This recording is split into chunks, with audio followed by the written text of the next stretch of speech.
And we're waiting for Mike and John Sasso, right? Is Mark going to join us today? Pardon me? Mark Doxer. Is Mark? Oh, and joining? Mark's supposed to be, yes, sure. Certainly.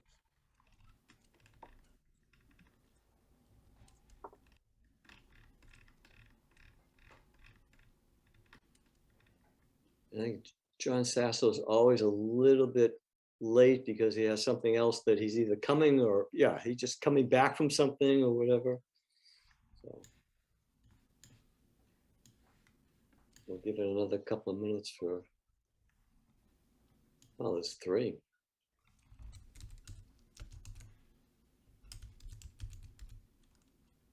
Can you get that excited about BC basketball considering their overall record? Oh, I had season tickets for almost 25 years, so no, I can't get excited about BC. So actually, with what he has, this new coach, I just think is actually doing a decent job. They're playing defense, which they haven't played in a long time. Yeah, I had seats that were too good, so they were charging us $1,000 a seat just for the rights to buy the tickets. Whoa. Which is why I moved up to the cheap seats now. No, I just said the heck with them. Just for the heck of it, I was poking around to see what it would cost to go to the Big East tournament at Madison Square Garden when it comes up in March. And I noticed that the number one highest price seat was $9,999. Whoa. Oh my gosh. Is Michael Jordan playing in it? Wow. I think we have John Sasso. Okay. Hi, John. And we have a quorum, so we will begin. I'll call the meeting to order. And first, before we do anything else, even taking a turn, I want to welcome Nora Bucko. She's the newest member of our committee. And I'm glad that you all greet her warmly and make her feel right at home, just like we do. Welcome, Nora. Welcome, Nora. Welcome, Nora. And if it's okay with everyone, can I record? I'm going to record this meeting. Sure. It's fine with me. I don't see anybody here. Okay. Recording in progress. All right. There was a request last week to put on the live transcription as well too. I don't know if that's needed, but. Okay. Okay, I'll do that. I'm on it.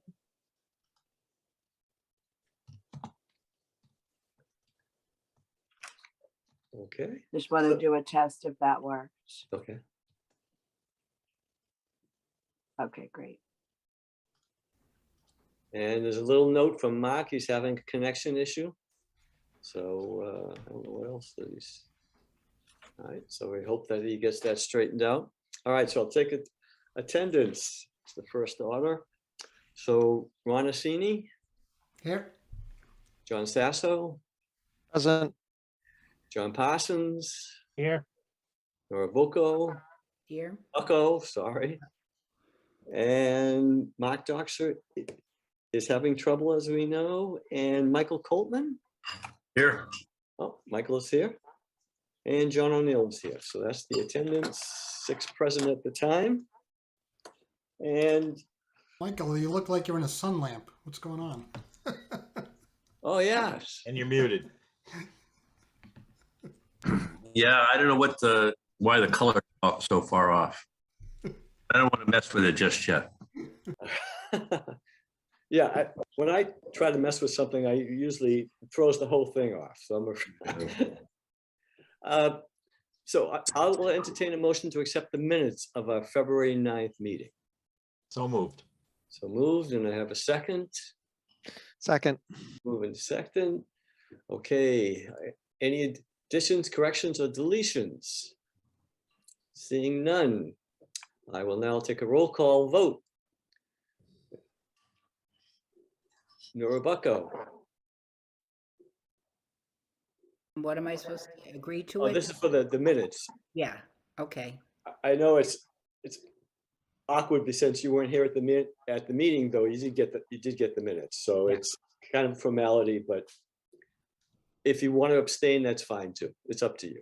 No, I read them, so I say I agree. Is that what you want? Yes, yes, okay.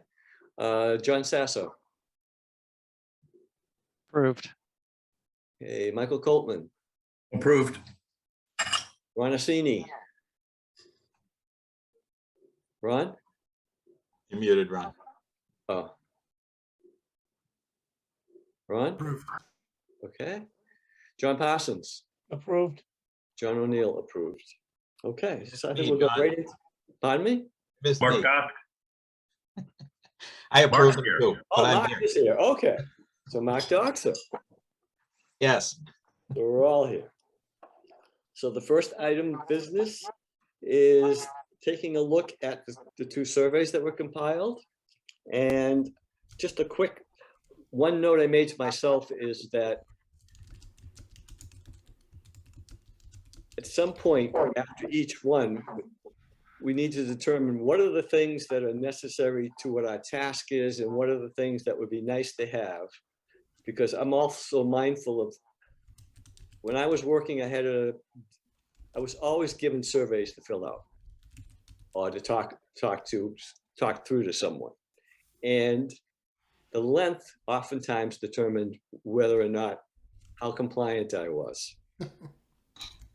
And especially if it's oral and you're face to face and I would ask, well, how long it's going to be? And they'd say maybe 15, 20 minutes. And I say, that's fine. And then would be, 25 minutes into it. And they say, well, how much longer? And they'd say 15, maybe another 15 minutes. I know that would not leave me a happy camper. So that's another little thing to be mindful of. The first survey is going to be, it was around what we would actually say to ask for when we go to visit different senior centers. I also want to note that what isn't down here and probably would be good to ask is, do they make any accommodations for people who are hard of hearing or visually impaired? So I would suggest that that's another thing that we consider.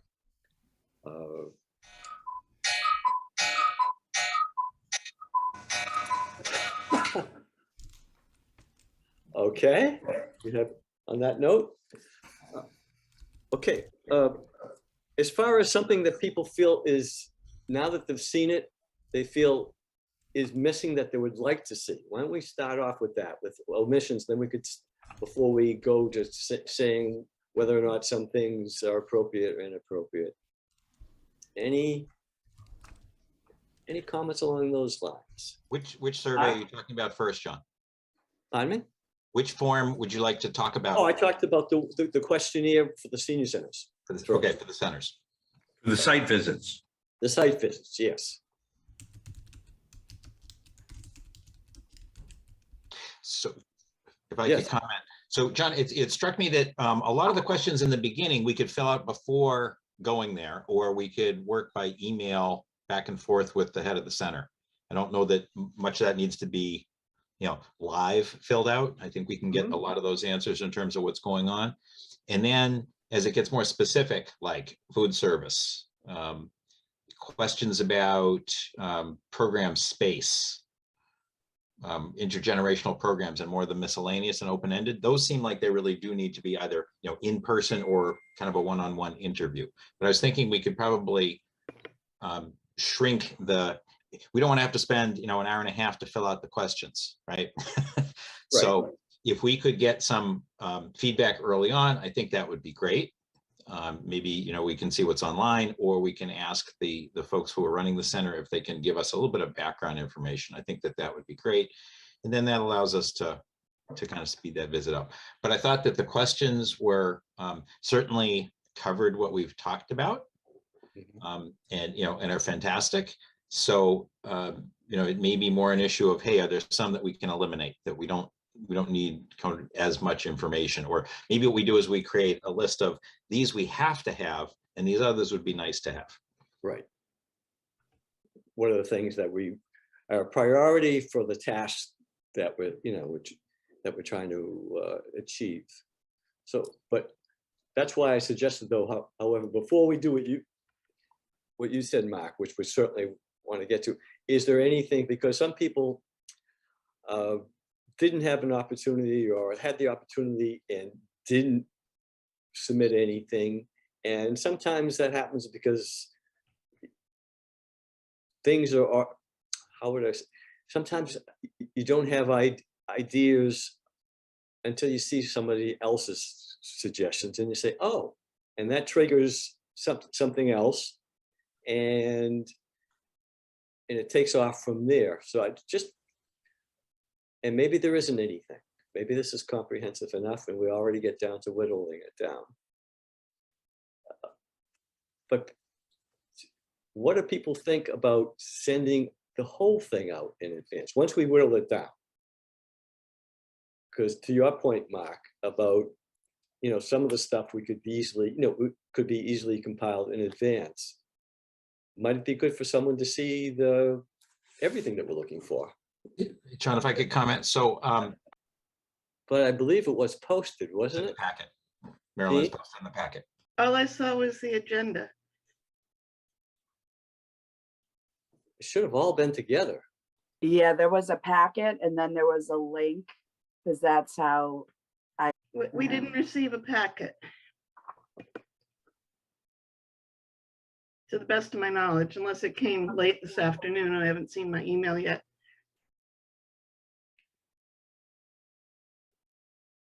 but the packets, I think, posted onto the recalc site on the web. All I saw was the agenda on the posting.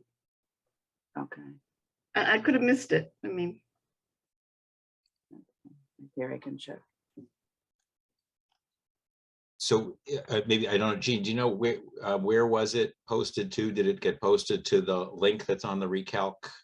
no. I'm trying to log in as well to the site. So Yeah, this was all handled by Kevin, so I don't know if we I guess there's two things. Either who's ever on the distribution list, I think the distribution list for the packet was the committee.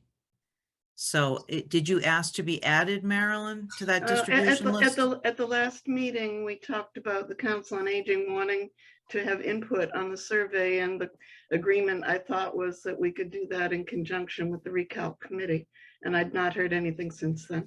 Yeah, So- that's actually not on the agenda tonight, the survey.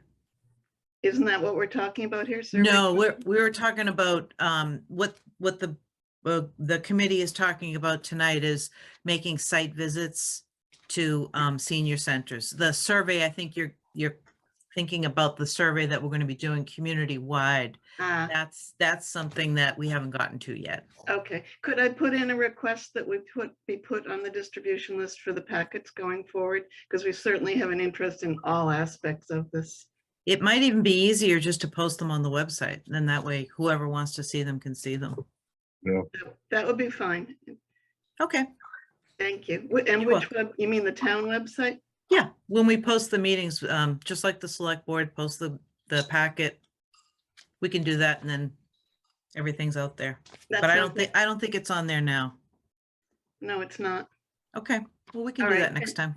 Okay, could someone send them to me so I could be looking at them while you're talking about them? I can send them. Thank you, Amy. Yeah, no problem.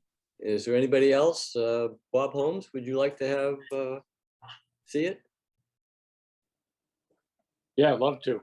Okay, And I believe we're still on the distribution list for the minutes now that that got cleared up, because Kevin was not initially sending us the minutes, even though you thought he was, but right, I believe we're now on that distribution list. So okay. you seem to have multiple distribution lists for this committee. And also, I think it's something might have fallen through the cracks, Marilyn, because Kevin's on vacation. I know. So he didn't get, even the final data that was sent out was after Kevin. I understand. I just want to see that we Okay, get it yes, no, fixed. right. I just want to fix it. That's all. Thank you. Okay, you're welcome. These things happen. Yes. Okay, so Mark had made the comment as far as overwhelming people. And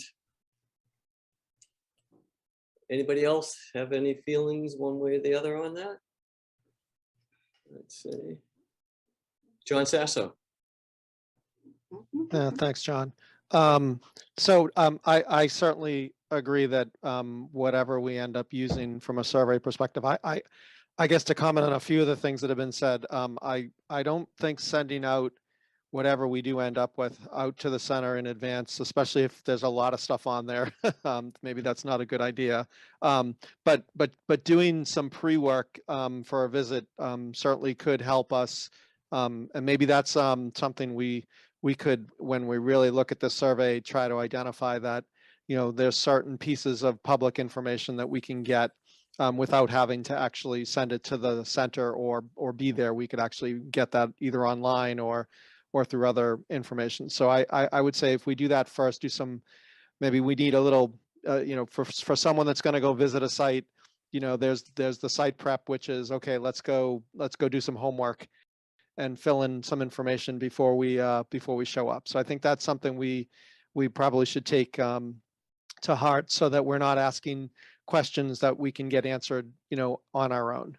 The second thing, yeah, certainly I agree. We want to, even being there, we do want to try to limit how much time we take up, and I think the goal is really to get a feel for the center itself and try to understand some of the nuances that they ran into, which is why I just want to point out a couple things that I think, and maybe I was trying to look at the survey and some of the input I gave to see what's missing and whether there's a piece that we could adjust. One of the things that I didn't see on there, and I realize it's not a facility center thing, but it's more of it's an issue that's been brought up a few times, is addressing the communication needs with the seniors in the community. And I was thinking that might be something worth including in our discussion is, how do they handle communications? Are there list servers that they use? Do they have, physical callouts? Do they, how do they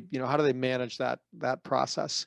And that also, entails into some of the questions about, usage of the center and registrations. I mean, there's a whole bunch of things that we could talk to. But I just think that the issue of communication has been brought up a number of times by folks. I think it's worth at least having a question about that on the survey. The other thing that I thought, I had a section on what I call center challenges, and I was just trying to look through that against the survey. And I know communication was one of them. You did have some things in here about fees and cost. One of the questions I was wondering, which I don't know, John, if this was your intent, is that if you're able to design a new center today, what would it have that your current center does not? That was one of the questions I was asking. So what critical needs do you still have now that you've built that center and that you're not fulfilling? So I think that kind of addresses that. I was interested in what other kind of annual or recurring costs they may be addressing or encountering now that they've built the center, and maybe they didn't think they would have them before. Maybe there's something that wasn't planned. I guess I wanted the question of unplanned. What happened after they built this that they didn't think about that that now they have to incorporate in? If they had thought about that up front, it might have affected either how they built the center, or how they funded it, or how they staffed it. So I was thinking that would be a question that would be worth at least communicating. At this point, John, Sure, is that sure. a number of those kind of questions would only be relevant to newer centers. Yes, Because- I agree. Right, okay. Yep. Yeah.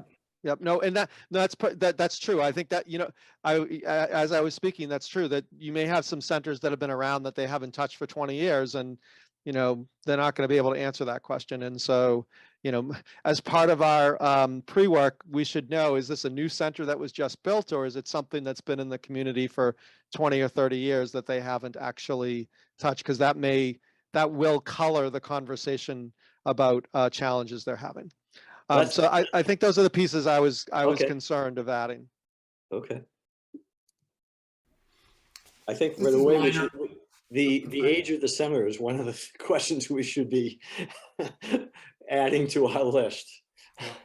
And communications will deal with that as well. I think in my mind, I try to incorporate just about, there were 4 different people who submitted on this particular survey. And so it was getting hard for me to be able to incorporate everything. And I'm saying that I already, unfortunately, I shouldn't have, what are the things that are specific to the space needs, as opposed to if I were a council on, the council on aging, let's say, I would have some other questions.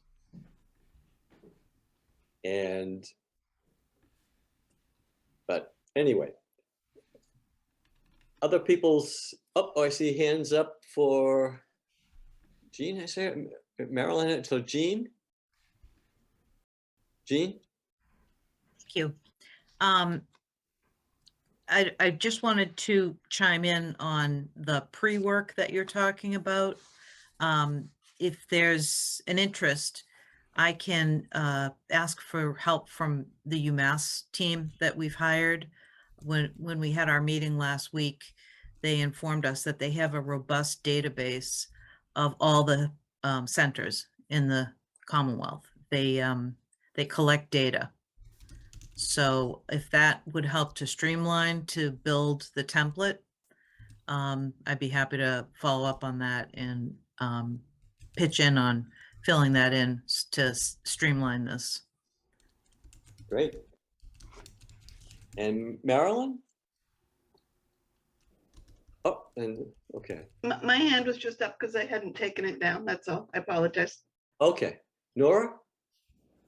Yeah, the first thing, just with the survey, the staffing, I would just like to know, like it says full or part-time numbers, but what actually, who are they? What positions? Yeah.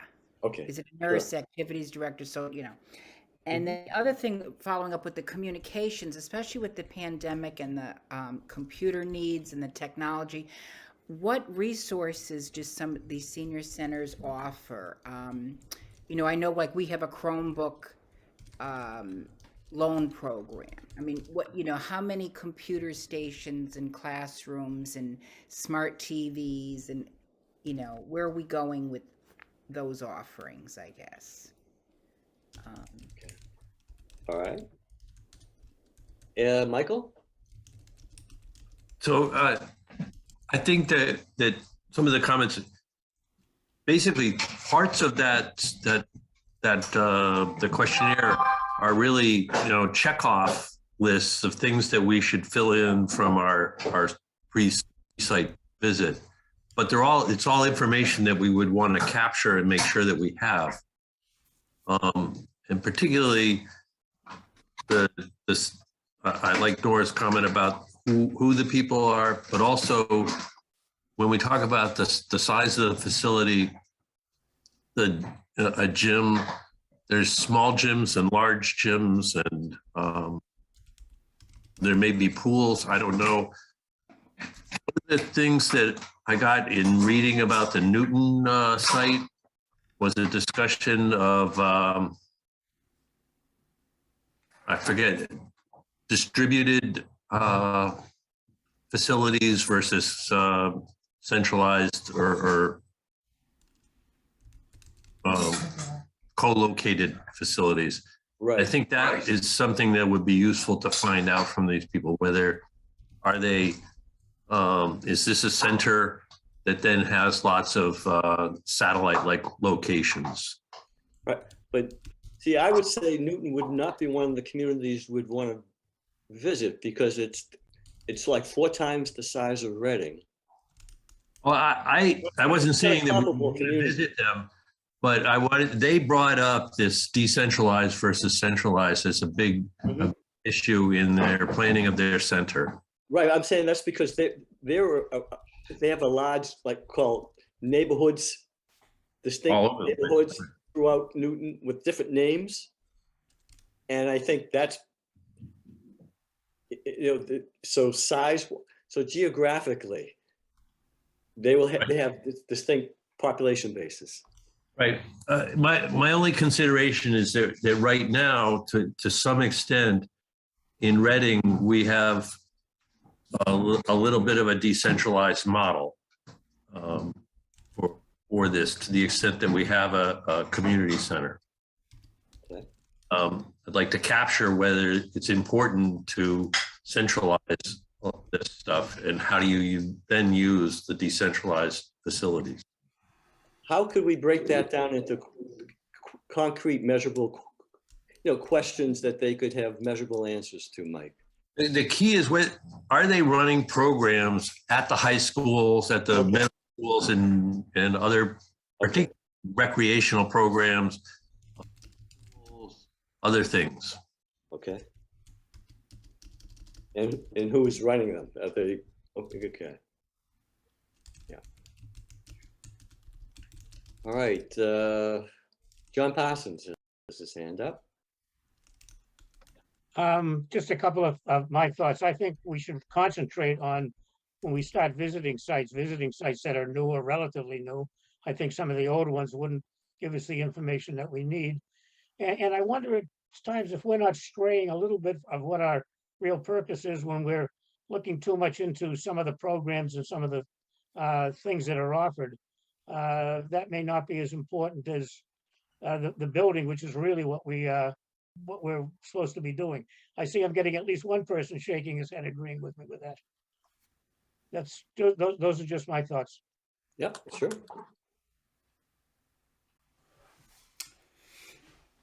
No, I agree. It's, you know, once you get a building, you can, and you size it correctly, you can generate programs pretty easily after that. It's really the facilities that are going to drive the programs that you can do in there, if you're going to centralize it. Now, you know, Michael did mention, you know, we have flexibility to, you know, to decentralize or to offer other services through other facilities. Yeah, that's a good question to ask, because maybe they already outgrown their facility. That's possible. So what would you say to somebody, and I'm just playing devil's advocate now, that says, well, tell me what you want to put into it, and I'll tell you what the size is going to be. I mean, yeah. You know, that's because I think we talked about that small room, that big room being a small room to hold certain things, and so that led us into some of our size discussions. Yeah. But yeah, there's definitely a tension between, you know, the building specific needs and the questions that leads us to, and then the whole Pandora box of all sorts of programs. And it seemed like a lot of the programs we should be directed rather than directing from the survey that's going to be done for the broader population. I mean, anybody can chime in on that, but I think that's what that survey is going to be very, very helpful. You know, and that's why it's going to be very important to generate what are the people, what are the residents here? What do they value? What would they like to see, with some actual possibilities? Because I think that without that, you know, I think that's why the list that's been generated that we'll talk about in a little bit is going to be very important, because that will hopefully get some people excited. Okay. Any other, okay, John Sasso? Yeah, just I think Ron and Michael raise a good point. I think from the perspective of the site visit, the intent isn't to characterize every program that these sites, these other centers are doing. But I think it helps from a context perspective to understand kind of what those sites and their construction allow them to do. I think that you had some questions on the survey about, can you run multiple programs at the same time? I think that's important. I think having an idea about some general things that we've already talked about, like, you know, facilities for kitchen and meals, facilities for gym and workout, facilities for, you know, one-on-one meetings, for conferences, for things like that. I think those kind of feed into facility. They are somewhat program specific, but maybe not as exact. So I think if we have some context about the types of programs that are being run if there was something that they said, hey, we've tried to run this program here, but our space doesn't really allow it, that would be really good to know. That would be an interesting piece. Or they might talk about, they're running up against the stop for ability to have so many people in a certain room to support a program. But in terms of knowing exactly what every program that a particular senior center does, no, I don't think we need that. I just think from a context perspective, it's helpful. Yeah, that sounds like something that the Council on Aging may want to be involved in a little bit more, right? Find out what other facilities are doing from a program's point of view. Michael and Marilyn and Michael have their hands raised. Okay, thank you. I don't know who was first. Michael? Yeah. Just because he's committee member, so it's always going to be the committee members. Yeah, and he was up first, so it's fine. So I think one of the things that strikes me is that we would like to know a lot about the rooms and how they're used. The gym at the Y is large enough to have basketball games going on, but it will only fit one pickleball court, for example, or one badminton or one volleyball. The gym at the Delray Center, community center in Florida, their gym was large enough for 4 pickleball courts, and it was used every day from 8 o'clock till noon or something, and then other programs went in there in the afternoon. And part of the centralized versus decentralized programs, there's a lot of communities use schools for lots of things, but schools are not available during the day. And if you're trying to run a daytime program, none of those facilities are accessible to you. So it's important to kind of keep track of what's going on and how space gets used. Okay. Mark has his hand up. Thanks, John. Folks, I think we may be confusing the two surveys again, because as I look at what John O'Neill laid out here in terms of the site visits, it very much is focused on facilities and what they have. And I'm looking at it, it's talking about rooms and sizes, parking and transportation. Food service may be an exception, but it goes through other facilities: gym, exercise, showers, etc. Hours of operation, program space needs, and there are only 3 things there. Can multiple programs be held at the same time? Number of times in a typical month, the number of participants for specific programs are capped due to space. Actually, only 2 things. Intergenerational questions. I think this is doing a pretty good job of focusing on the facility, which is what this one is supposed to do. And so we don't want to try to boil the ocean here. That's a process we don't have time for. But I think if we get at what do you have, and then our questions of what is it that you don't have that you wish you did, I think we've got that's a good set of questions for the facility side. So I would encourage us to maybe stay within the framework that you, John O'Neill, have laid out here. See if there are questions that we can say are in advance versus what we have to talk to somebody about. Maybe there are things to remove, but I'd be careful not to kind of try to ask about everything ever. I think we want to get our answers to what's going on out there and what are the things that you've learned that could really be helpful to Reading. Marilyn.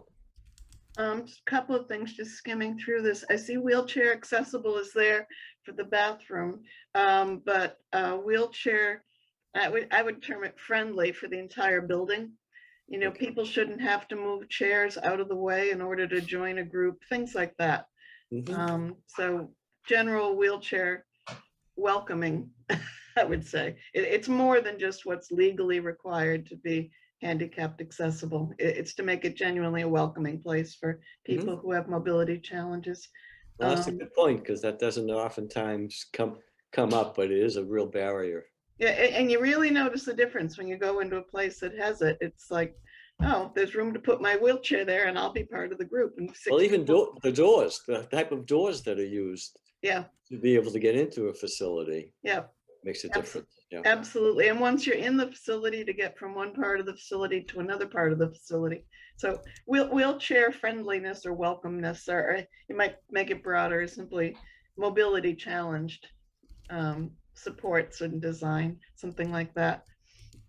Similar to that, I know in Linfield, they have an area where people who are guests essentially of whoever's really using the center can hang out, because many people, again, probably primarily those who have some sort of disability, have someone bring them, and that person needs something to do while they're waiting. So a waiting room of some sort for someone who's their transportation. And the hearing supports that we talked about last meeting. I did add that, Marilyn. You might Is it there? have been on. No, I said it verbally at the very beginning of the meeting.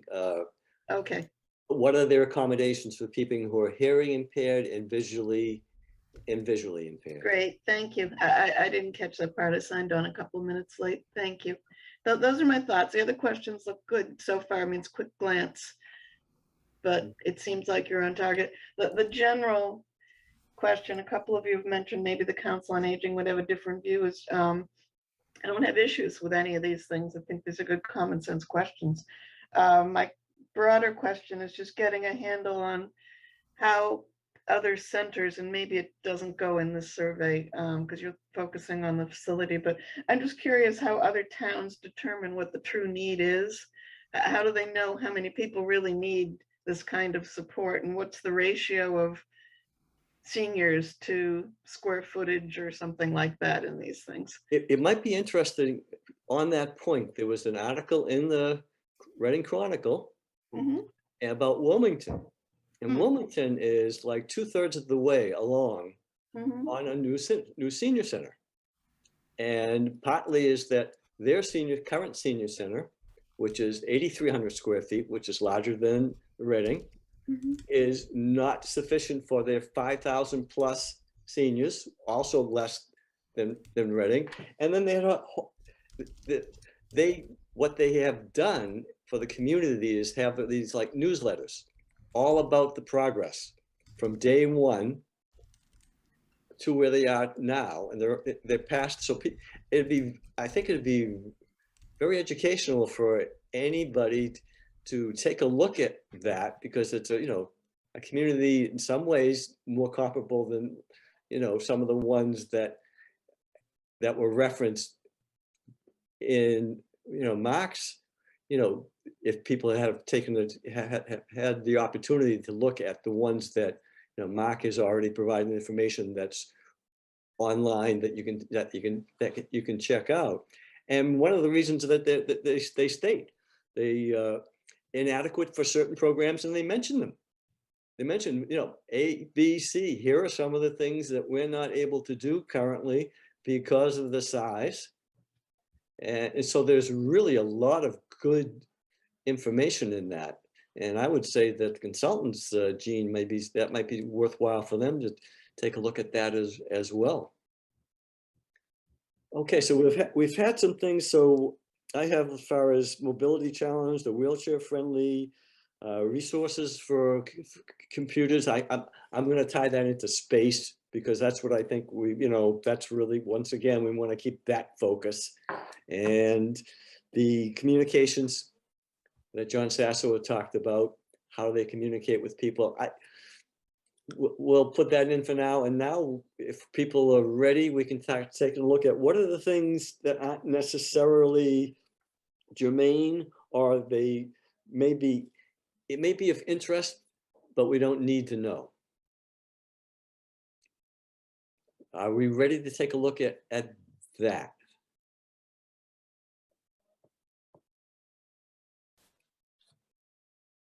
Because my hope is, I should say, the goal for tonight is that we get as much of this nailed down as possible, so we can get out and see places and start getting information, because, you know, we're on a tight timeline, as we're always being reminded, but it is definitely true.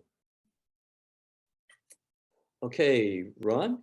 Yeah, and the only thing I'd like to see it on everyone's report, if they could put it there, is maybe like the URL of the center as well too. This way everyone can take a look at it and review what's on their website as well too as they're going through this. Okay.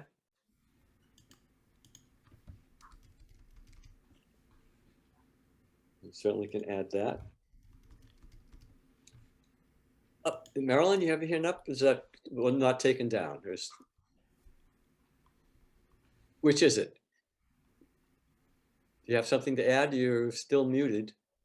I mean, no, I just didn't take it down, sorry. Oh, okay, okay, that's fine. I'll try to be better about that. Yeah, Thank Ron you. again? Yeah, just one more question. Thank you. You know, can we take pictures if we're in the facility? Is that something that we could collect and put someplace so people can get some visuals of what's in the facility? Yeah. I think that might be one of the things. It's certainly, if it's certainly, it's up to the center, and I would think that most of the centers that would be fine. But I'm thinking if they have a website, a lot of that might be some of the material that's there. But we could check that. But sure, pictures are, I think, like the pictures that we got from Mark were Michael. very helpful to me. I Michael, think, yeah, you know, it makes it more real. Yeah, just to clarify, Kevin. Kevin. I keep on saying Mark. Yes, it's Kevin. And Ron, when we went to the Linfield Senior Center, I had asked if we could take some pictures, and the director was flattered. So I think most of them would be susceptible.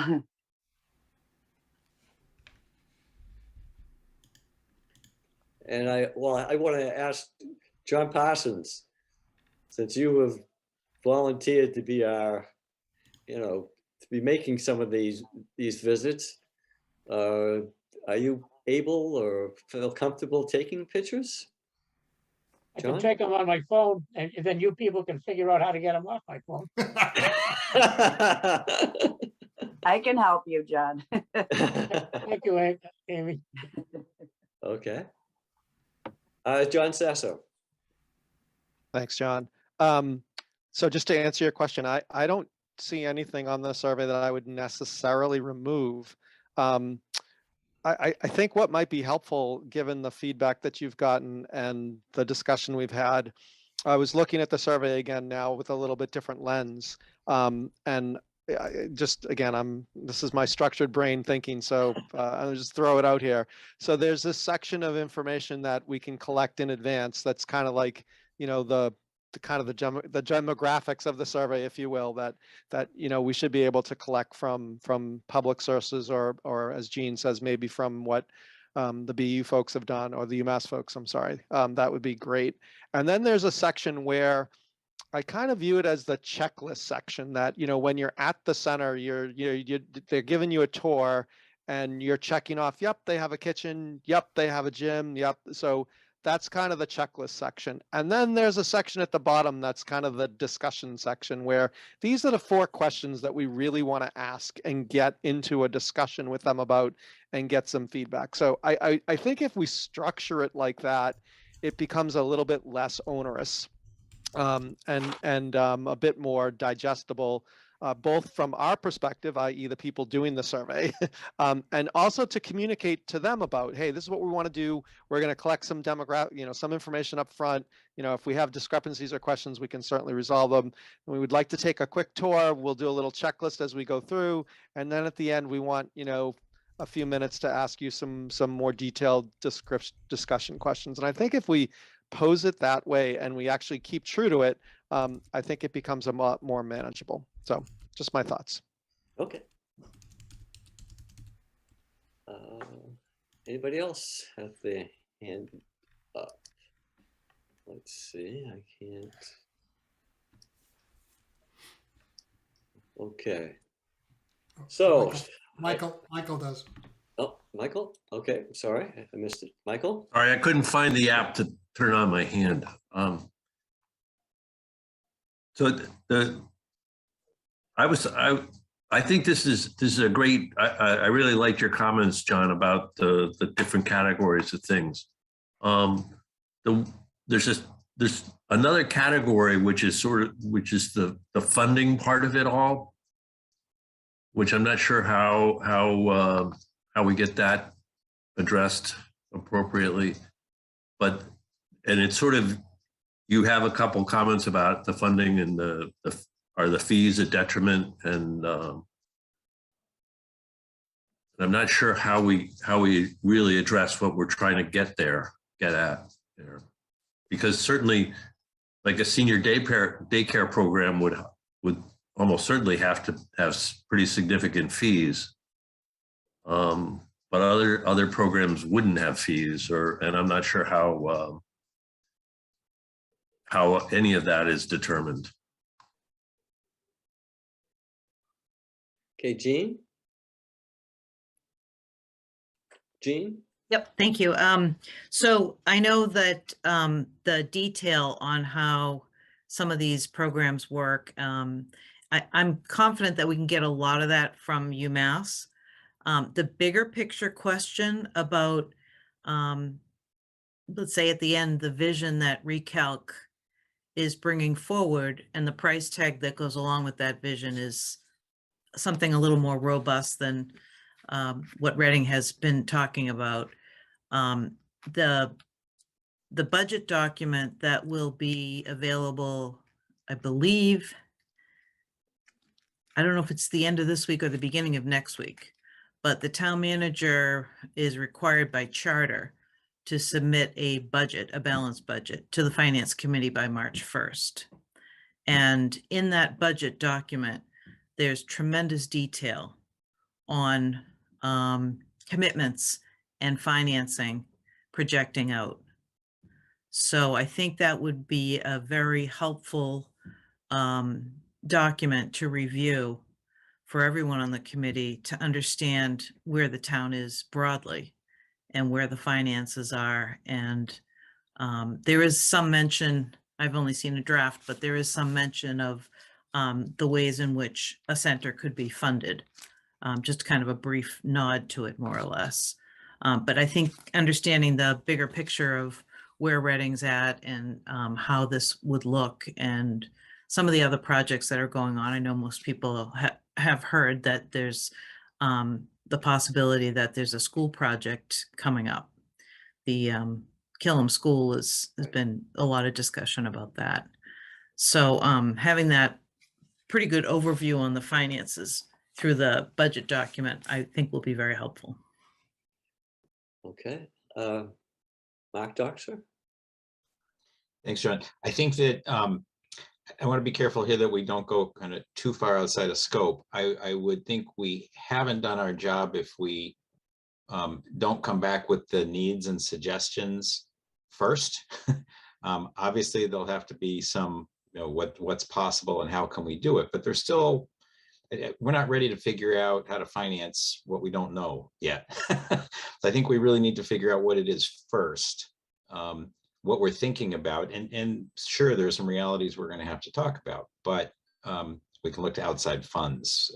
There may be different sources. I think that the horse here is, what are the needs, and what might that look like? And if we end up with a 2-ton cart to pull, that might be a problem. I got it. But let's start with the horse. Let's make sure we know what's going on here and what's going to make sense. And then then we can get reality after. Okay, Marilyn?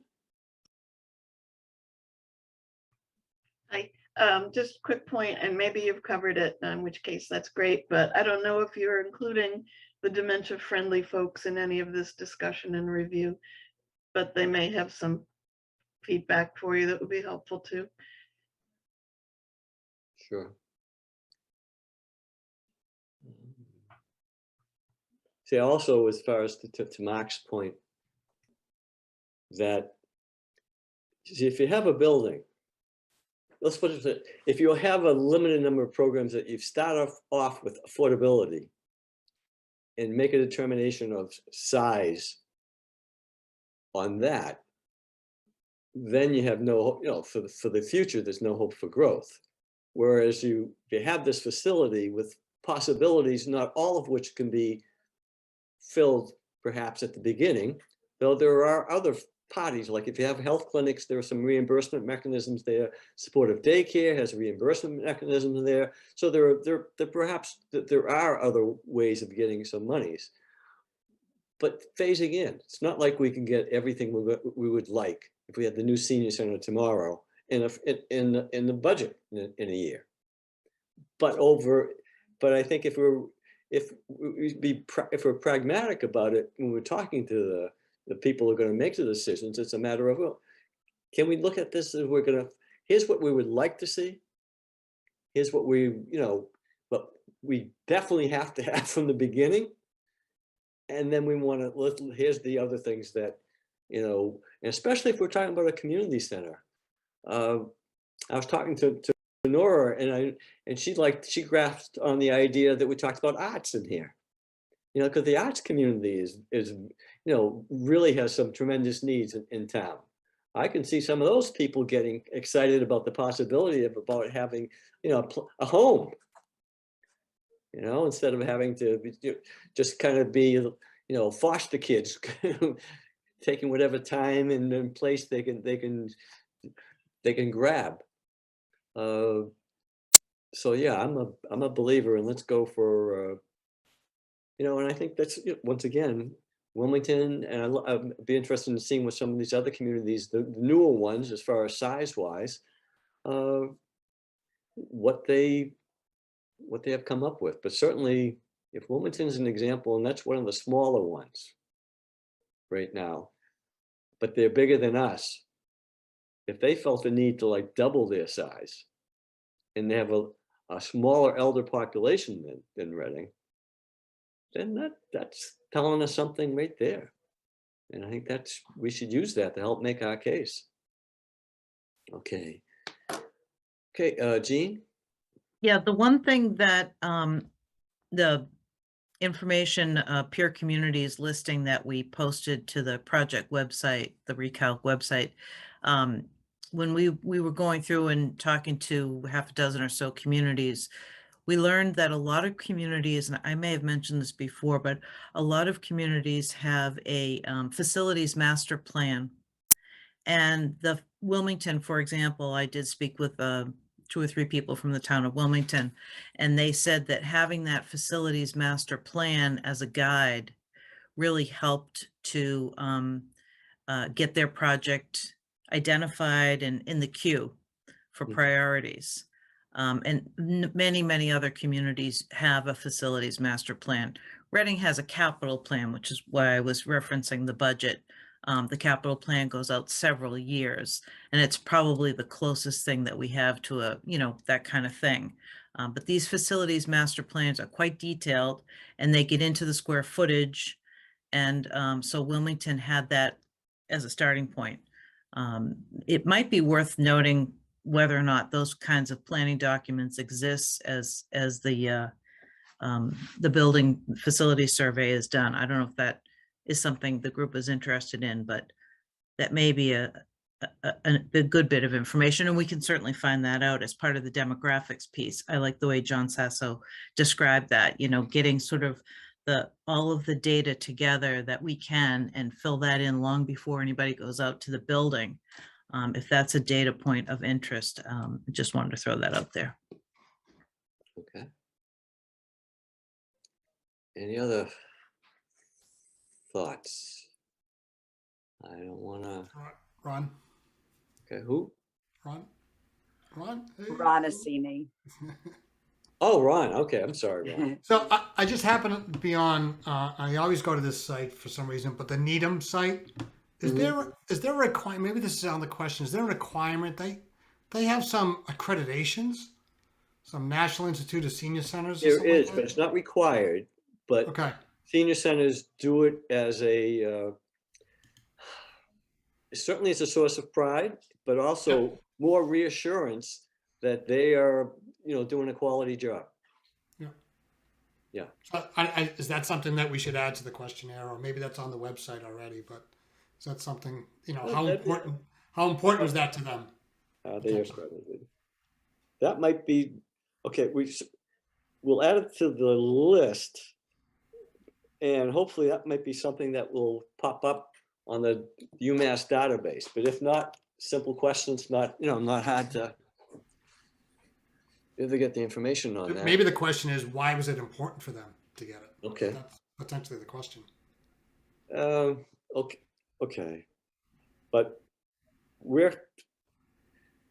would need to have our center wouldn't qualify. I'd be very surprised right now. So it's more like we're well away from being able to like submit something, but that might, to the extent that you're suggesting, if that will be good to know what the requirements are when we're planning. So that's what you're, okay, sure. Yeah, that's what I'm focused on, yes. Yep.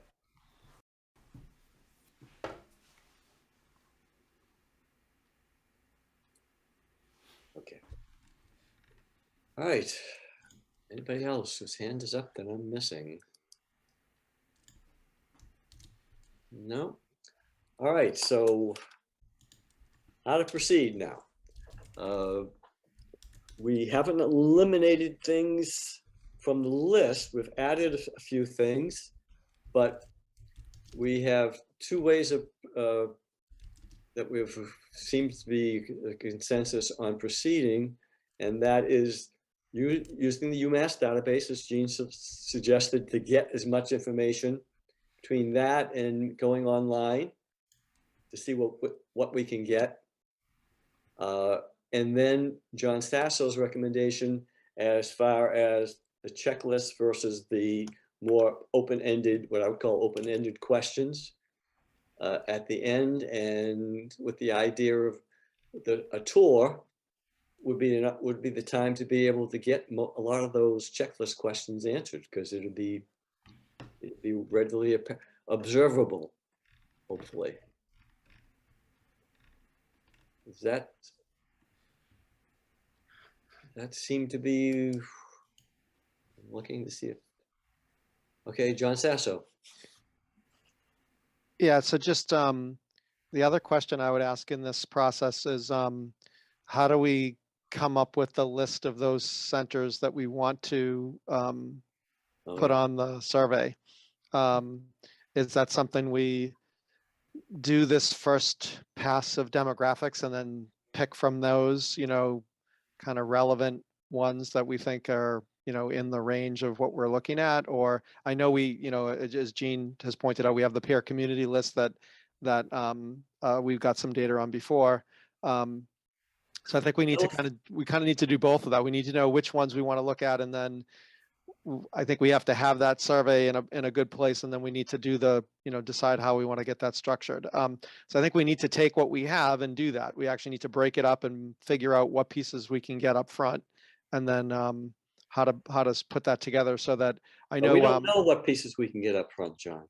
No, I understand, but we can at least start with that, assumption that, okay, we can figure out, certain things from, the website in terms of where it's located, maybe how many seniors are in the demographic information, right? Maybe size of building might be something we can get online. Again, I know I saw some of that in the peer community data that was in the report from 2017. So, there's some of this that does exist, and obviously there's projects that are in process that have documents out there we could probably pull from. I think we have to make a stab at it. And if for some reason we can't get that information, then we move it to the checklist or something to that effect. But we have to start somewhere, I think. So I mean, the answer is we need to do that, right? We need to take what we have now and put it in a form that whoever is going to go to that site can make use of it. And so, I mean, that's to take it and restructure it a bit and figure out how to collect that first piece of data from it. No, I don't think I would disagree, because I don't think we're going to know before we finalize the survey, what information exactly we're going to be able to get. So we'd have to have all the information on the survey that we want, then run it by the database and see what we can get remotely. And only then I would think that we would be able to then say, all right, here's the things that we need. And it might be different for each community. I mean, you are going to have the situation where there may be some data that you want that you're not going to get. I mean, that's certainly possible. You know, how difficult, I mean, I don't think we're asking, I don't think there's anything on the list though that we've looked at that I feel is unattainable. I mean, I mean, unless I'm missing something, unless there's. No, I'm talking about in advance, John, not on unattainable. No, I understand that, but okay, I just think we need to start somewhere, right? We need to have something put together and then move off of that. Okay, Mark? Thanks, John and John. I think that maybe this is a great point to talk about what Jean may be able to get, and in starting the discussion with UMass, we could probably ask the question of, hey, what do you have in your database? Maybe even take a look at some of the things that we're thinking about. Help us understand kind of, you know, what they might have, what they might not have. There may be some things they think are useful also that we should gather. Maybe that's the starting point in terms of the survey itself. The other part is, and UMass has data on all communities, awesome. We can decide which communities we think are most interesting to us. I think certainly the peer community is a good starting list. I also think that, and I forget who exactly brought it up, but I think it was John and perhaps Ron. Let's look at some, and John Parsons, let's look at some of the newer centers. Either those that have recently been built, or frankly, those that are really far in process, like Wilmington, like Newton, and see what we can learn from them. Again, this process, everyone is going through this process. Let's see kind of what's going on with them, understand what that is, see what they're talking about in terms of facilities that they're building. And I think that gives us the data that we're looking for and the communities that we want to look at. Then I think now we're talking about, we know who we want to talk to, we know what we want to ask, we know what we already can get from that UMass database, what's missing. I don't think that stops us necessarily from doing some visits to get a flavor for things, but I think in terms of organizing it, that's a really good process for us to use, is kind of see if we can get some feedback from UMass, see what's in their database. Each of us maybe start thinking about the communities we think would be interesting to take a look at.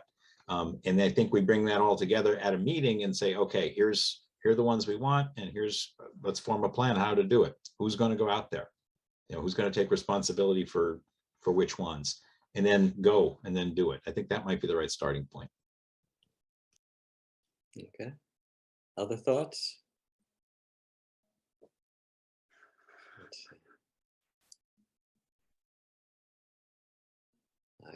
see. I see no other.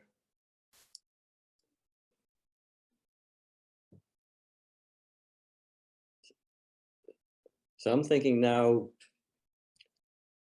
process-wise, time-wise, I don't see how it possibly can have good information for March 22nd select board meeting.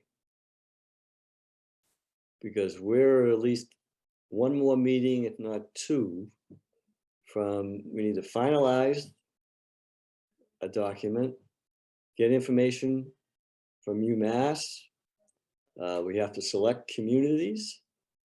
And there's two things going on there: newer communities and yet comparable communities. They may not necessarily be the same thing because of I'm looking at the list that Kevin had already generated, and I would say Andover, Newton, and Lincoln are not comparable communities. They would not be considered peer communities for other purposes for Reading. So I'm not sure that they would be considered peer communities for this purpose either. So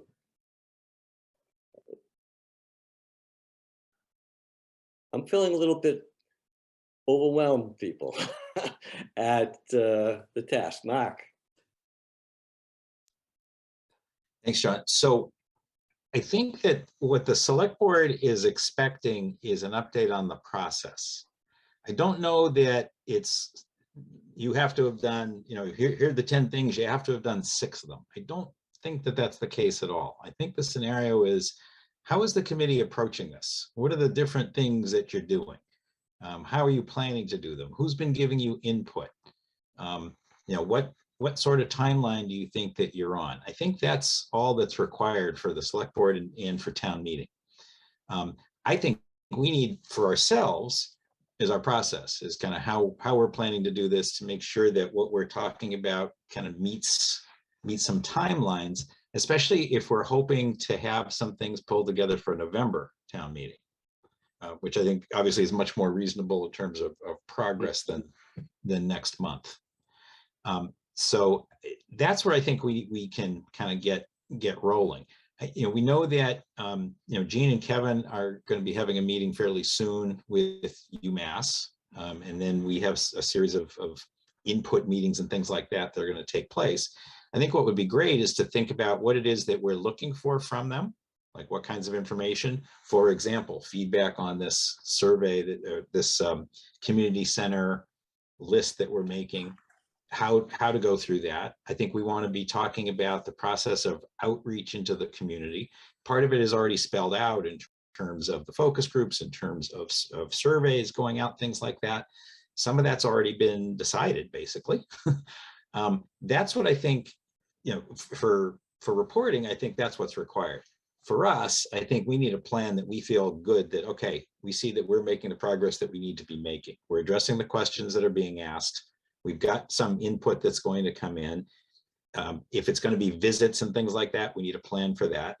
Then what's going to happen when we have that data? How are we going to process it? How are we going to think about it? What is it that we're going to turn that to as a next step? Is it saying, here are the needs that we see, and here are some comments related to community center versus senior center? That's kind of my expectation in terms of how we'd be proceeding, and then have that discussion. And then take that to the next step, which is saying, okay, that means here's the kinds of stuff we'd be looking at or for. How would we take that forward? What would it require? And I suspect at that point, it's saying it needs a professional consulting study. I don't want to use consulting. It could be a plan. It could be drawings, but it's something that says to accommodate these needs, here's what you're talking about. And we would then be going to town meeting and saying to town meeting, here's what we heard, this is what we learned. In order to take the next step, we want to do this kind of a study, and it's X $100,000, which is I assume the right ballpark. Gene, I'm looking for your head to kind of nod up and down or left and right. I think up and down, okay. That's the kind of ballpark we'd be looking for to take it to the next step, which would be to kind of have a professional firm develop a plan that says, okay, to accommodate these needs, it's going to be X thousand square feet, this kind of structure, and here are the kinds of costs you're looking at. And they probably would offer a couple of scenarios. Here's the kind of the big plan, here's a more modest plan, something along those lines. Then at the same time, and then I'll stop in a second. At the same time, I think that there's an assessment of, hey, does the town have appropriate land or other options to accommodate some of these things that you're talking about? And for example, the select board is talking about the property on Simon's Way, talking about the property on Oakland Road. And I don't know that there are others of the right size that we're talking about. But that discussion is taking place all at the same time also. And the board, I think, is going to be addressing questions of, hey, what should we do with this land that we own? And if we come back and through that study, it comes back and says, hey, we're looking for 15,000 square feet. It may be that there are some options to look at. So I think that's how I envision this proceeding. So I think we need to get comfortable with how we're doing it. We just need to share with the board and town meeting, here's what we're doing, here's how it's happening. We'll be collecting data. You can expect a survey to be taking place, et cetera. And here's how we're proceeding. Okay. So please don't be overwhelmed. Jean has her hand up. Hi. I'm not using the icon anymore. It's too much work.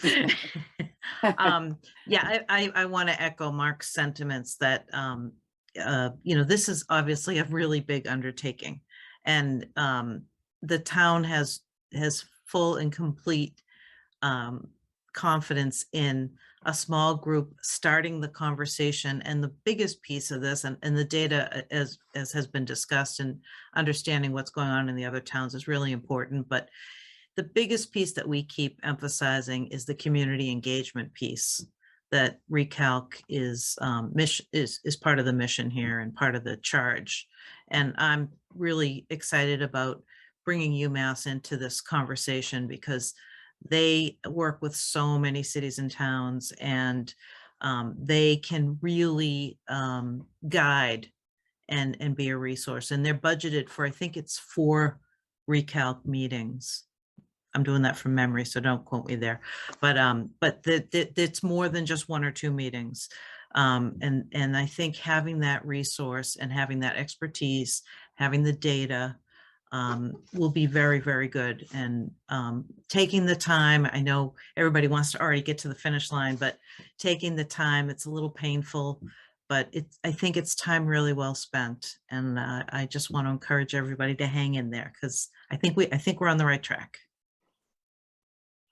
What I will do is take the things that we've talked about this evening on the senior center questionnaire and make the changes, basically additions that people were looking for, and we'll throw that back out to people. And maybe then have UMass take a look at it as far as what data they think that they're going to be able to get.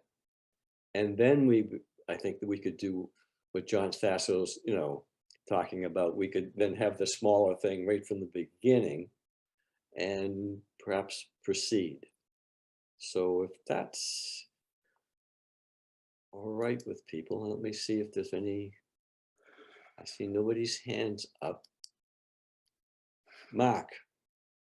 Yes. I had to break that for a second. I think that there is some really good information also in what Gene and Kevin posted in terms of the peer communities.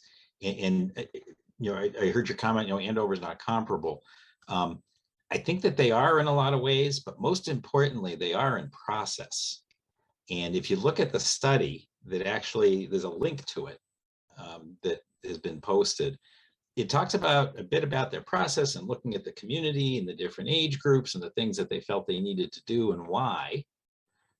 That may be helpful also, just in saying, hey, here's how another community approached this topic. Right, but how would that fit into the survey? It fits into the process that we're talking about here. Okay. It's not changing the survey per se. I think what you outlined and what we've talked about in working with UMass is just right. But in thinking about, oh my gosh, where do we go from here? How do we do it? There are some guidelines that are there. And if we look at some communities like in Andover and see what they did, we look at a community like Newton. So Newton, we're not comparable to Newton in any way, shape, or form, size or anything else. But I think we can learn a lot from the process. Things that we think are really important, we haven't thought about, and some things that we say, you know what, not so much an issue for us. All good stuff. I think that's the right information for us to work with and to learn from. And again, take advantage of what other people have already done. I think that's the biggest benefit we're going to get here. Okay. My only comment there again would be there's 2 different things. I think process-wise, you're right. It doesn't make any difference whether, size-wise, whether they're comparable or demographics, but the process we certainly can learn. But when we talk about then, just like for the finance, I know the previous town manager always had like 10 communities that were considered. And I remember when I asked the executive director of the statewide association of senior centers a few years back in preparation for a town meeting in the budget, I asked for 10 comparable communities for our senior centers. And that's going to be a different list. And so somehow or other, we need to factor that in. And what? Yeah, that peer community list that I think is what you're talking about, we've used for lots and lots of different things. Right. Because it has folks near to us, near in size, near in maybe in home values, different factors that are around it. And it's a really useful list for comparables. But I also think that that's your base. There are other things to look at also, specifically newer centers, folks that have recently gone through this kind of a process or are going through it right now. I think that there's help there. And I'm not suggesting that we say, well, okay, let's be just like Newton. I'm not suggesting that at all. But that's where there's a lot of learning on process. There's a lot of learning about, where they saw needs. I saw quotations about the Mass Office of Elder Affairs or the Mass Council on Aging, I think it was, and talking about they have guidelines, it turns out. Those are things that can be helpful to us. And it's not specifically a comparable community, but it's something that helps guide us in terms of how we're thinking. So I guess I'm encouraging us to be kind of open-minded, but practical in our path. Okay. Oh, John Sasso?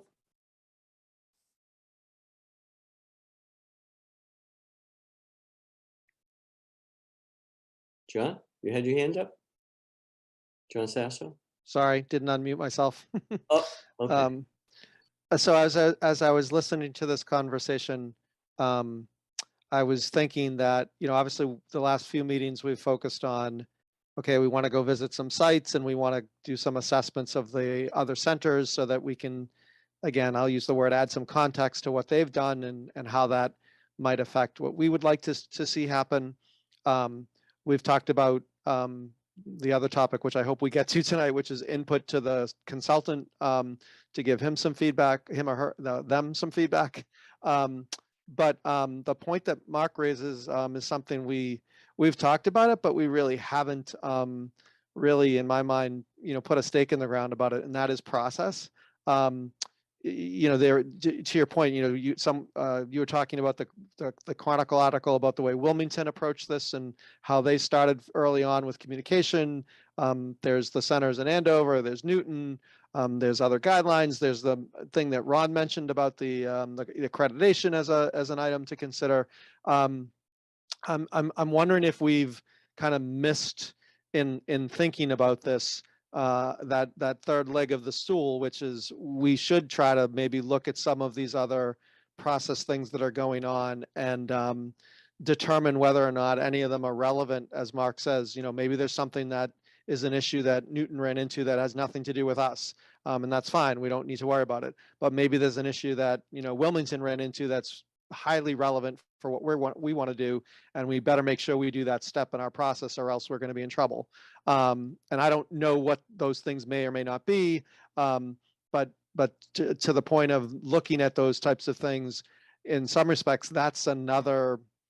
I'll say it's another effort, right? It's actually going out and looking through the steps that some of these other communities that have built new centers or are in the process of building new centers today, and kind of giving ourselves a little bit of an outline to say, okay, this is what these have done and whether or not these are relevant to what we want to do here in Reading.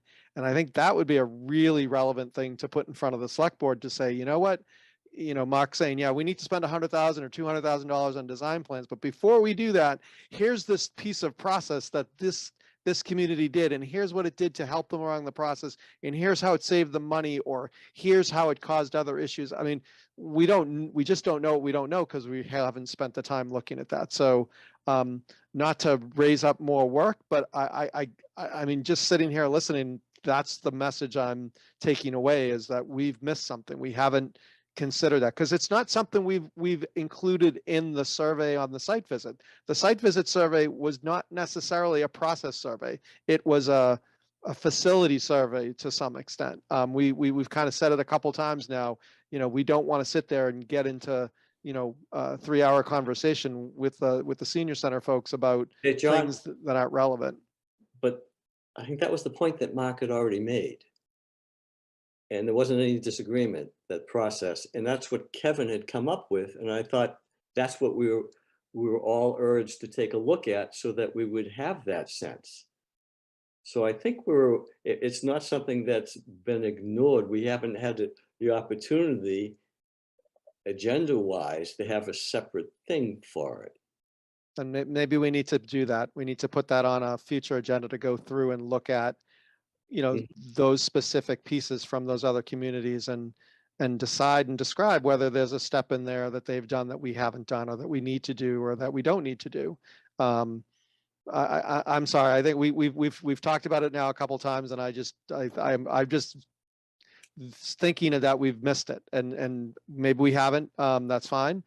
So then we need to account for it. Okay, Marilyn's been having her hand up for a while, so I'm gonna, Marilyn? Just a couple of quick things, and maybe you've already thought of it.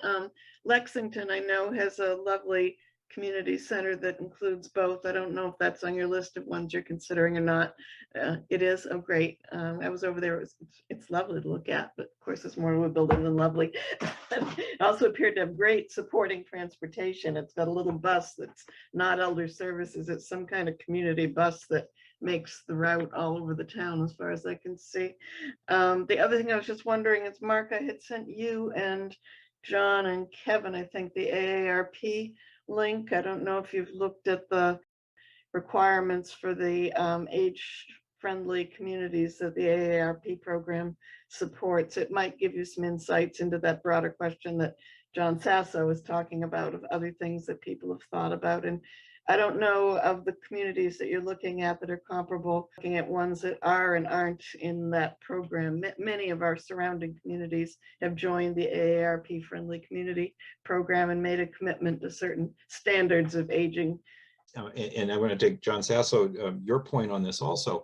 It may be that from the list that Kevin and Jean have already provided and a few others, that maybe the members of this committee would want to kind of divvy the list up a little bit and just do some internet exploration and see what's going on, read some of the surveys that are kind of in the packet already in some depth, and kind of bring that back to the group also.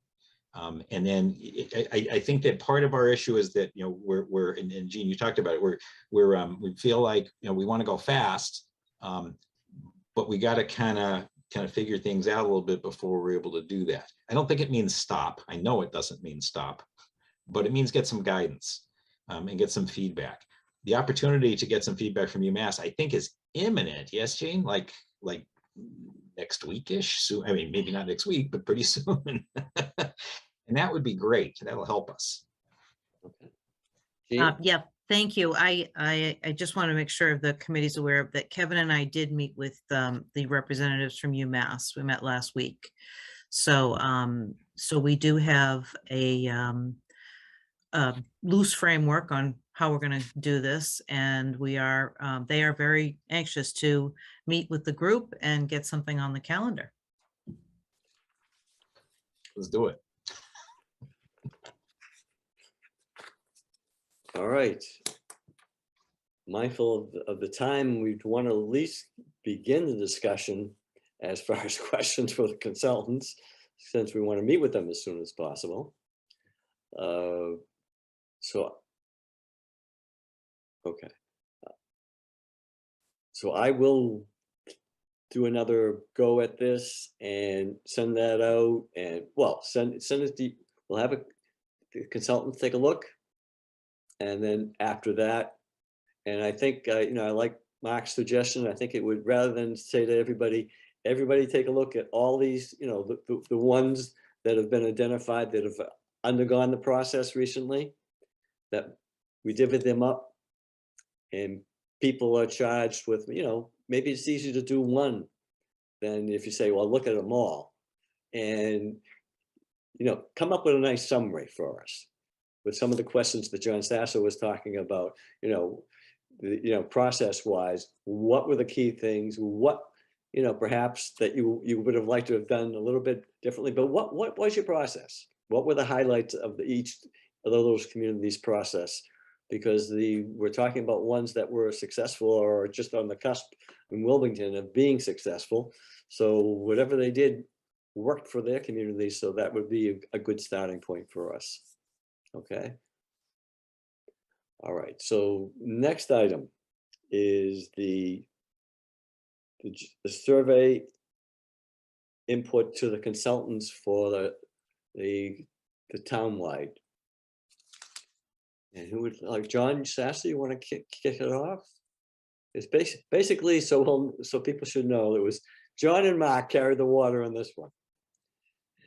Yeah, thanks, John. So I tried to keep all the input. My intent was not to try to whittle anything down on this piece. I really wanted to kind of keep it open, and my thought, and people obviously can chime in here, was to have a document that we could share with the consultant as kind of general input on a host of issues that we would want to put in front of the community. So first of all, yes, thank you, Mark, for providing your input. I think what I did, the only thing I did was try to characterize the different pieces into different sections so that they were kind of organized. Again, that's my structured thinking here. But the bottom line is that I think, as Gene has said in the past, the folks at UMass are very experienced with putting these types of things together. My thought was really to use this as general input to them. I will say there was some information up front that we've collected regarding general survey input type questions, wanting to get demographics and how we're going to, disseminate it, and, large font size, and, there was a request about making the survey in Braille. I mean, I don't know if that's a viable alternative, but maybe instead of that, there might be a way to offer phone survey input for folks. Give them some written introduction about the survey. Where possible, images and pictures. Certainly, that's something I think we've talked about a number of times. Common rating scales so that we can avoid incorrect ratings. Mechanisms for residents to reach out to Recalc if they want to provide additional input above and beyond that. And then ways in which to communicate this, and obviously a time frame. So, those are kind of more general survey input questions, which I suspect will be discussed with the consultant, and they'll probably have their own thoughts on exactly how to accomplish all those. But I at least wanted to just bullet them out so we didn't forget anything. And then the rest of the input is really just kind of based on, okay, we want to get input on a senior center versus a community center. We want to get input on, residents' perspective on center usage. We wanted to get some specifics on facility needs, and I think that's really where pictures would be very helpful. And then also program needs. Clearly, that's something that we've kind of over the past few meetings put together our own list. And then some other questions about what else we can ask the residents. I Mark had a couple specific questions there, and I kind of just left some general things open for discussion. But again, my thought was that we would present this to the consultant and let them kind of digest it, and certainly give us feedback on whether they felt any of those things were relevant. And then certainly, I know this got sent out to everybody else, and as people said that, maybe you guys have some thoughts now that you're seeing it, maybe there's some things on there now that you think are relevant, or things that you don't. So I'll stop there and let you guys chime in. Okay, Mark. Thanks, John S. and John O. John S., I like the approach of kind of building the list, making it very complimentary in terms of kind of the different things that are there. And I think everything worked really well together. I think one question we could really use some guidance on is how we present the notion of community center versus senior center. I think that's where your questions and my questions kind of took a different approach, and it'd be great to get some feedback. So is the approach we kind of ask, what's your interest in making it multi-generational is kind of one side. The other side is more to kind of explain a benefit of having a multi-generational center, and see, if that gives people information to say, no, yes, maybe, whatever. But I think my concern is that if we just say, hey, would you like to have more generations there? It's not really fair in terms of what the difference would be. I'm operating under an assumption that a community center would be bigger and more, and have more facilities and more capabilities, if you will.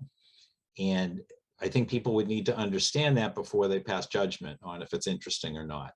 That's kind of my take on it. And I'd love to get some feedback. I think UMass obviously would have some great feedback on how that happens.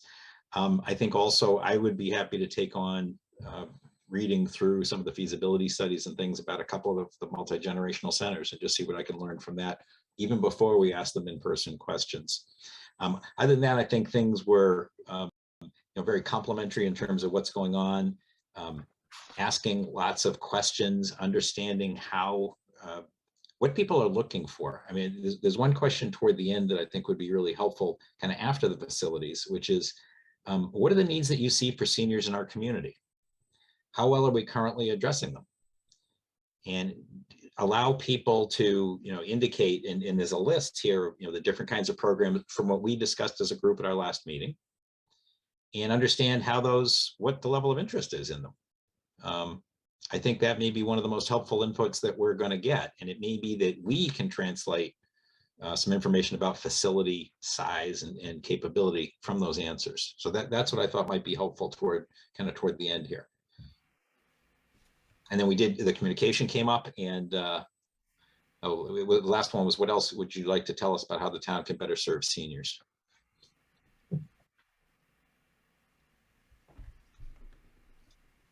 Okay, anybody else have there? Oh, I think, Jean does, and then, Ron Jean, was before me. Ron, and then Marilyn, okay? So Gene, maybe there's a question for you. Do we have samples of what the UMass has done for other communities for surveys that we can review? That's a good question. I'm sure they'd be more than happy that they've done a ton of this work. But in my opinion, getting them here and starting the conversation. Sure. And then I'm sure they can follow up with all kinds of information. It may even be on their website. I haven't looked, so. Okay. But if I could go, are you all set, Ron? Yeah, I'm all set. Okay, thanks. I know in one of the earlier meetings we talked about, is it a community priority to have a center in the location that it's in right now or proximate to the downtown? Or is that maybe not as much of a priority? Is it a priority if we are going to stay in the same location to preserve the historic building that the center is in? I know Newton has a very similar situation with a historic building that they're in right now that their plans call for demolishing. And they've actually started the demolition delay process. So as a community goal, is preserving a historic building that ultimately could be demolished. Just because it's on the National Register, we go through the demo delay process through our general bylaw, and these kinds of buildings can be demolished. Is that a community value that we should identify right up front? If we do end up saying, the goal is to stay where we are and do an addition or whatever, should we be having that conversation now, as opposed to going through the process? And I think Newton got to the end and said, well, it's really, and I mean, it's kind of basic, but it's really very obvious that it's a lot more economical to build new than renovate.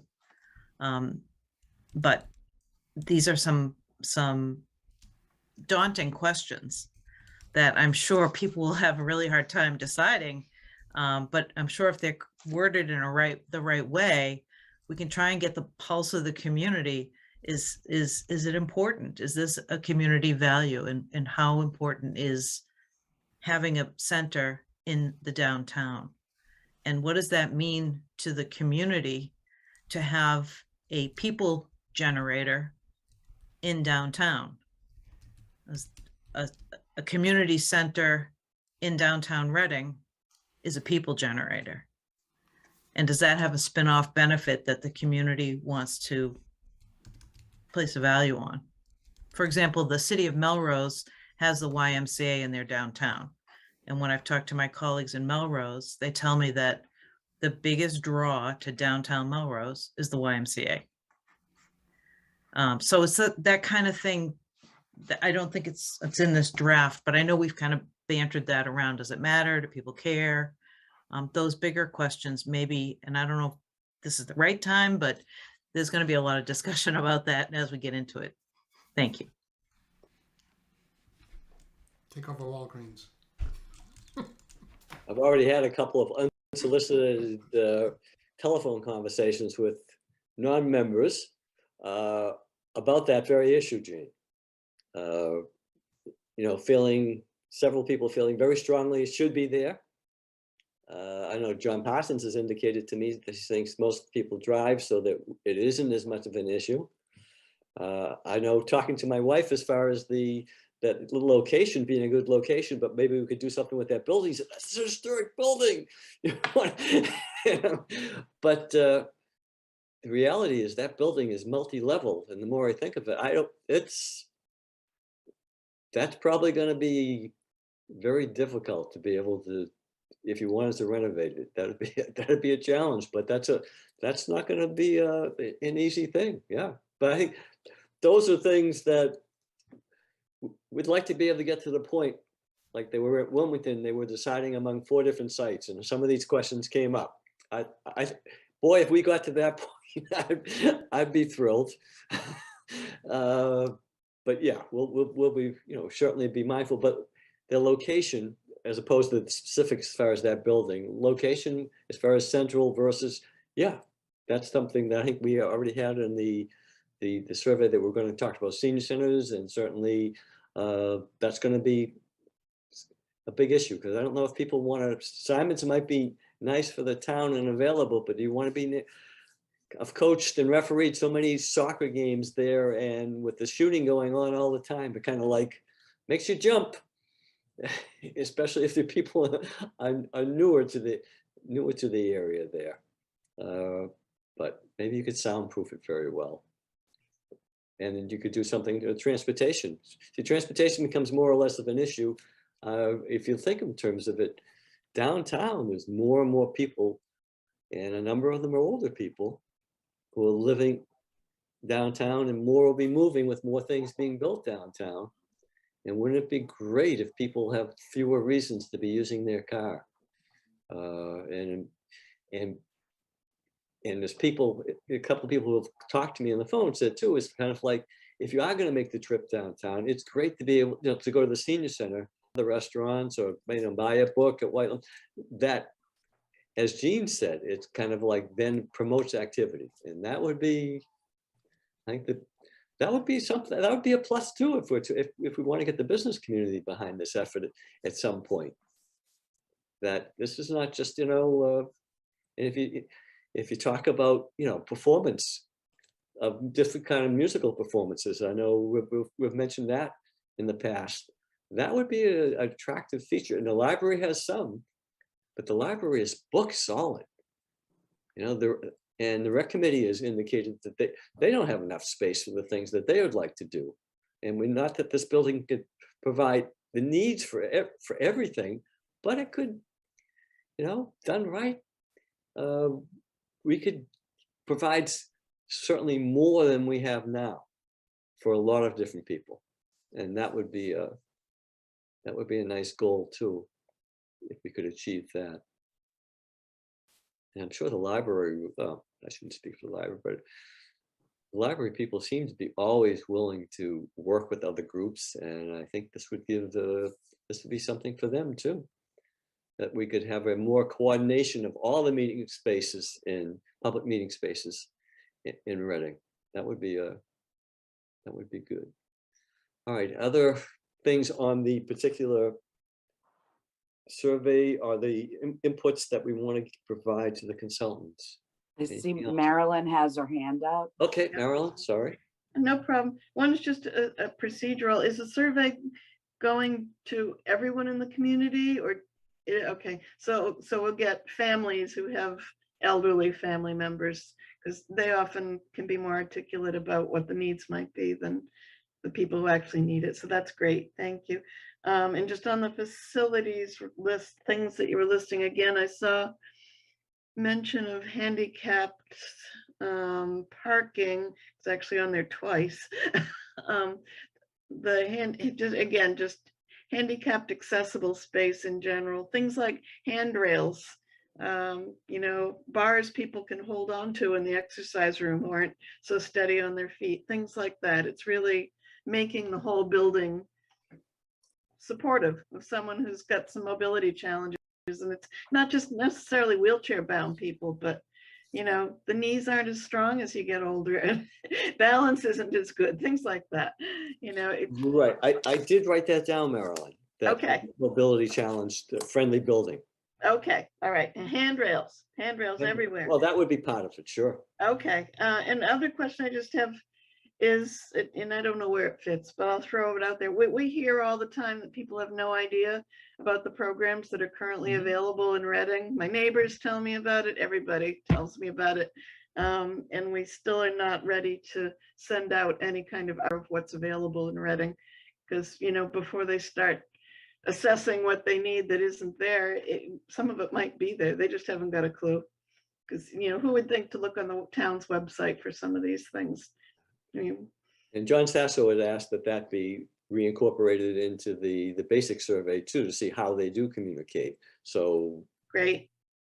Yeah. And a last point, just in terms of assessing how important it is to have access for people who don't drive, just think about the volume of medical transportation calls we get and the fact that we had to go to using taxis as opposed to whatever vice versa, whatever service we'd had, because we had so many wheelchair requests and things. There are plenty of people in Reading who can't drive to the senior center, and we can only guess whether that's a roadblock to going there, but I can't see how it wouldn't be. have people been encouraged to sign up for the ride, Marilyn? That's an income-based program, I think. No, it's mobility. Yeah, I think it's both.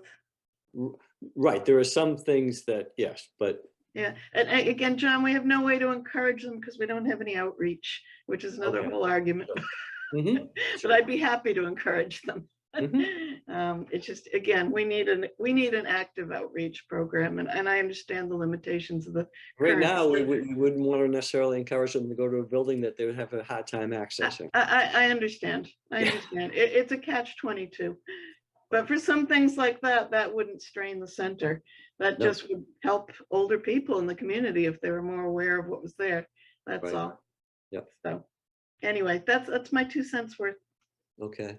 I thought I saw somebody else with their, John?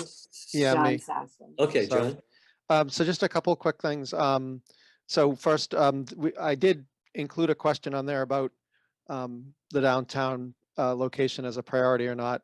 Certainly, again, I just want to be clear that I think Mark and our intent was to try to get things out there and allow others to hash it and present it appropriately. I don't know if, Jean, your suggestion was to also encourage questions about the use of a potential historic building in the downtown as a result of all this. I don't think that's something. I understand it's certainly an interesting point and potentially might be a contentious one at some point, but I'm not sure that's what we wanted necessarily to ask on the survey. But maybe I misunderstood that. So I just want to be clear. I did include a question on there about whether having the center in the downtown is a priority and things of that nature. Also, there's a whole bunch of things on there about transportation and all the other things. But the one point I wanted to make, I know Marilyn brought it up as well, is I did at the very end highlight that I do think we need some questions on this survey about communication with the residents. I didn't actually put a specific set of questions on there. I just left it as a recommendation that we really need to think about what sorts of questions we would want to include about that. And I think that's certainly something the consultant can help us with. But if others have input on that, I would say that's the only other kind of hole that I felt was missing, at least at the time. And then just lastly, in terms of the questions about handicap accessibility, I think in terms of the conceptual view of the requirements of building, that's one thing. The idea about needs and assessment, that was kind of a little bit different that I was trying to focus on, you know, and I think in terms of the types of programs, the types of facility, the type of room, the type of thing. I think that was really more the focus on that particular survey. But to John's point, we haven't lost that thought in our understanding. Okay. Anyone? Wow, see, John, you and Mark did such a great job that it doesn't appear that there are any other comments. I'm looking again here. All right, so I think we're ready, Gene, to be talking about when we meet with the consultants. Because we have something to share with them. Well, hopefully we'll have a couple of things to share with them, but one specific to their task and one for their help in getting some information, some data. Right, so I think the concern for March is that so many of the Wednesdays are booked already for the Finance Committee. Right. So, So I think specifically, so Gene, you probably would be at the Finance Committee meetings. I typically will be at the Finance Committee meetings. Kevin may be too. And obviously everyone on the call is welcome. So Mondays, Thursdays, are they a possibility for people? Are there conflicts? Let me see. Monday's a conflict for me. Okay. How about Thursday, Ron? Thursdays are going to be hard for me. Okay. how about Tuesdays when it's not a select board meeting? Okay, so when would it not be? You had indicated, but I forget, Gene. You told me. So that's going to be March 8th, March 15th, So how and about March 29th. So how about the 8th? I just made a commitment for the night of the 8th for another meeting. Sorry. Okay. 15th is wide open. All right. 15th, anybody have a? And if the 15th doesn't work for the UMass people, can we pick another? With the 20th, we had talked about, Well, what I'm thinking is if the 15th doesn't work for them, it works for us, we may meet anyway. Well, let's see what people feel like we would have enough to go on by then. At very least, we could be assigning, the divvying up, people taking a look at process in different communities and maybe honing in on which communities that we want to visit. and I may be able to get you some more input from the UMass team to make that meeting help as helpful as we can. But So- as a backup to the 15th, could we pencil in the 29th?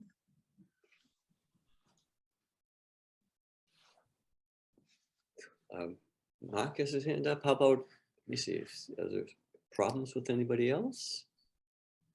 Is that March I 29th? don't see any. Oh, March 29th. Okay. March 29th, okay. Is that holding them up, Gene? Just the hope, well, you wouldn't have suggested it if you thought that was gonna I be. don't, yeah, I don't want to go back with a date and they say, oh, that date doesn't work. And then I don't have the ability to say, okay, how Okay. about another date? Sure. Okay. It's possible that March 23rd could work. That's on my calendar if needed. For FinCom, you mean, Gene? Yeah. Yeah. So FinCom meets on schools on March 2nd, and then the town on March 9th. And then if everything goes the right way, they vote on the 16th. I think. But it's probably best to not mess All with right. that in case it is needed. Okay. Yeah, okay, so we'll try for Shoot the 15th. 15th. If that doesn't We'll work, be we'll go meeting for for the the- 15th anyway. one way or the Anyway, other. okay. Okay. Yeah, can I make a suggestion, John? Yes, sure, John. Why don't, I mean, it sounds like, given the meeting schedules in March and given the fact that, you know, we do have some things on our plate we want to get through, I guess, you know, at least for the moment, in terms of my schedule, I can pencil them in, but why don't we just schedule meetings for the 9th and for the 15th and the 29th anyhow, just to put them on the calendar for everybody. You know, Oh, that yeah, way, that's what I was doing, but yes, sure. yeah, even, you know, whether we meet with the consultant or not, I think we got plenty of other things that we need to be doing. The other question I just wanted to ask is related to that. So we were just talking about the select board presentation on the 22nd. Is that still, I'm sorry, I apologize. No, we had this discussion last time. I thought that it was that as an option or it was an early April option. Did we decide which one we wanted to do? And The 22nd, we said, right? so okay, so we're going to do the 22nd. So then we really do kind of have to meet on the 15th because we, Yes. I think, one want to way- have an agenda item would be what is our report actually going to look like? So, all right, that's all I had. Okay. And John O'Neill, I did request of the select board chair to give us a little bit of time the night of the 22nd. Would it be possible to be, I have Reading Community Singers. I'm a member and it's right across the street from the select board is where they sing. It would be possible to be a little bit later on the agenda, or how is that? That's never a problem. Okay. All right. What time would be good, John? We'll be done no later than 9:30, but I could probably get out at 9. We can just cross the street. Let me ask the chair. Okay. I wouldn't expect that's a problem. Okay.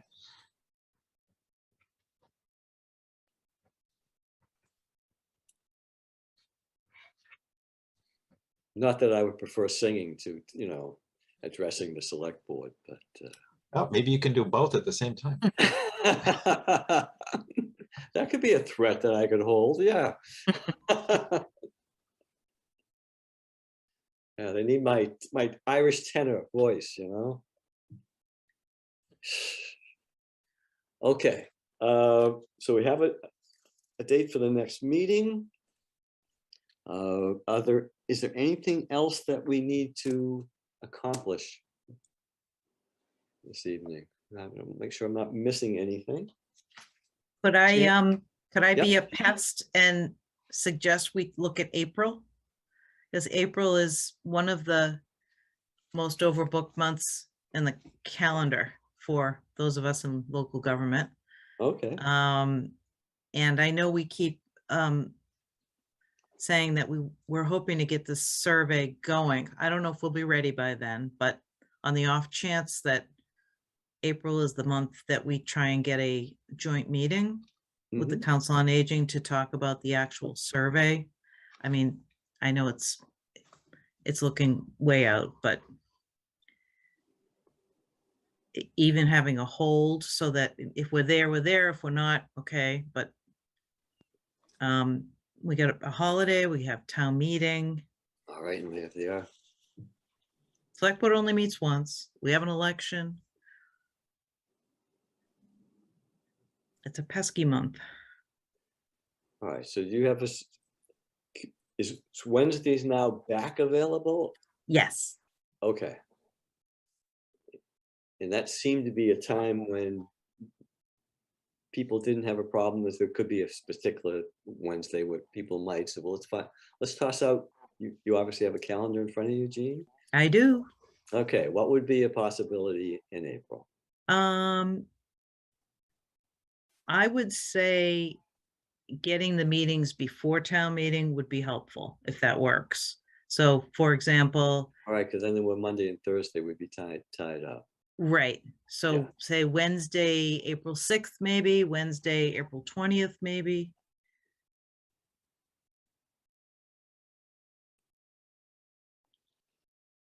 Okay. Well, another good thing about booking the 6th of April, if that's okay with people, is that for some reason, you know, we want to forego the 29th or whatever, who knows? Depends on where we're at. That's just a week later. Yep. Can everybody make Wednesday, April 6th? I have a tentative conflict on that day right now. Okay, all right. There's a tentative conflict for me too on that day. Okay, how about another day that week? Gene, as far as, Well, it's tentative, so I wouldn't, you know, make a change just based on that. no, but there's two people there, John. Well, Both- John also said his was tentative too, I think. Yeah, Right, but- I have yeah, that week actually is really difficult for me, but I would say the same thing. If we need to do a meeting, go ahead and schedule it. And if I can make it great. If not, so be it. I am available both the 13th and the 20th. That's, you know, I certainly wouldn't have an issue booking both of those just as meeting placeholders, but you know, obviously it's up to everybody else. But when's town meeting? Town meeting starts April 25th. Yeah. So we have a holiday on the Monday, April 18th is a holiday. And then we have the select board on the 19th.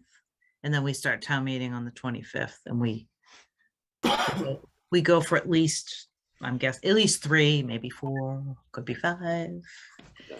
I'm not Zoning avail- alone. Don't wish that. Oh, God. Zoning alone. Oh, Oh, no. Okay. yeah. Sure, Can we target the 20th? I'm not available on the 13th. I'm out of town. That's okay. I'm looking at the 20th. Okay with people?